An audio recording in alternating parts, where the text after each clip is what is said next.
The recall is done, but what happens next?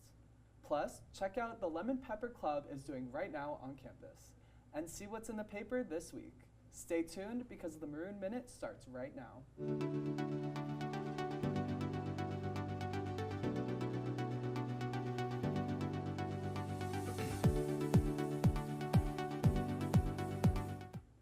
Good afternoon and thank you for joining us. I'm Frankie Esteves. And I'm Jonathan Whitehead, and this is the Maroon Minute for Thursday, March 2nd. Many are wondering what happens next concerning the recall of Mayor LaToya Cantrell. Reporter Dominique Tolliver gives us an idea of what's happening. Why is a mayoral recall happening? Well, supporters say they are organizing out of concern for the city of New Orleans. There are a lot of concerning things. There are a lot of ethical concerns that are coming through from the city. Now that the recall signatures have been submitted for certification, many are wondering what happens next. And March 22nd is the deadline for the Registrar of Voters to certify signatures. Once the recall petition is certified, the Registrar of Voters will send it to the governor, and then the governor has 15 days to call a special election. However, the governor has discretion on when that special election will happen. So who fills the role of mayor if the recall petition succeeds? The New Orleans City Council has to appoint an interim mayor. They have to elect an interim mayor.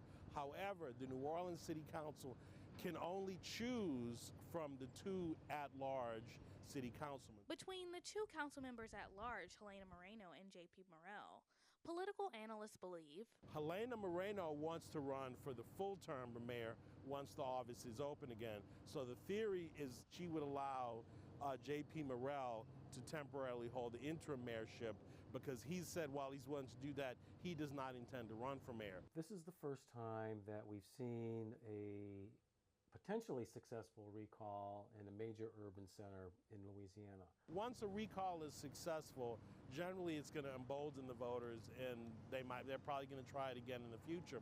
This is on the national map, and people are paying attention because it's a big deal that you're making the effort to remove someone from office before they have served their term, and that's a rare thing to do.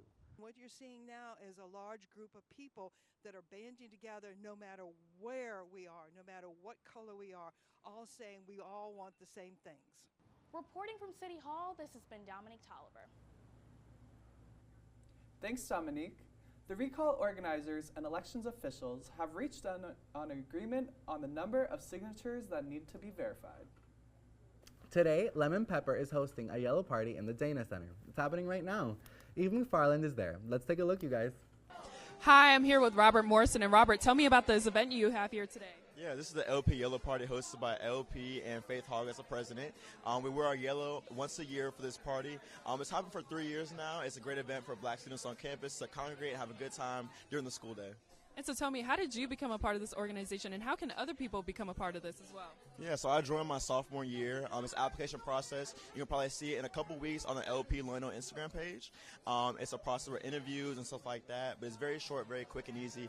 But you can definitely join at the end of the semester. Thank you so much, and we love the black excellence here and the yellow. I love it all. Thank you so much for doing this. Back to you.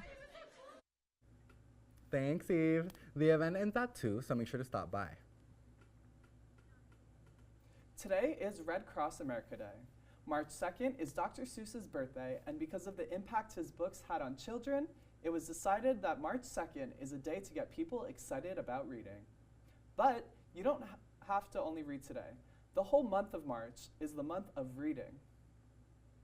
Speaking of reading, the Maroon's new issue is coming out tomorrow. Reporter Alexis Maroney is sitting down with one of the reporters to give you a sneak peek.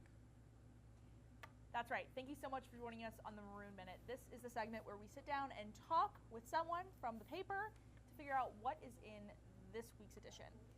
Today I'm with Ava Acharya, and we're talking about the story, Loyola plans the 15th annual Peace Conference. Tell us about it. So basically, Peace Conference is an opportunity hosted by Loyola for students to submit projects, papers, and art centered around global issues.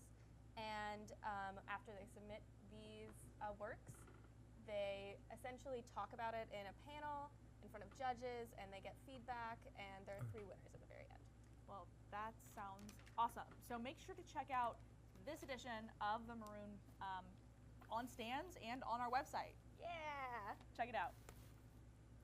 Thanks, Alexis. Pick up the newest issue of the Maroon.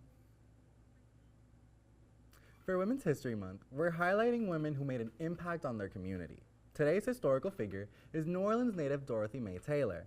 Taylor was a teacher who later became the first African-American woman to hold a position in the Louisiana House of Representatives. As a teacher, she advocated to the New Orleans School Board for equal opportunities and resources for African-American kids.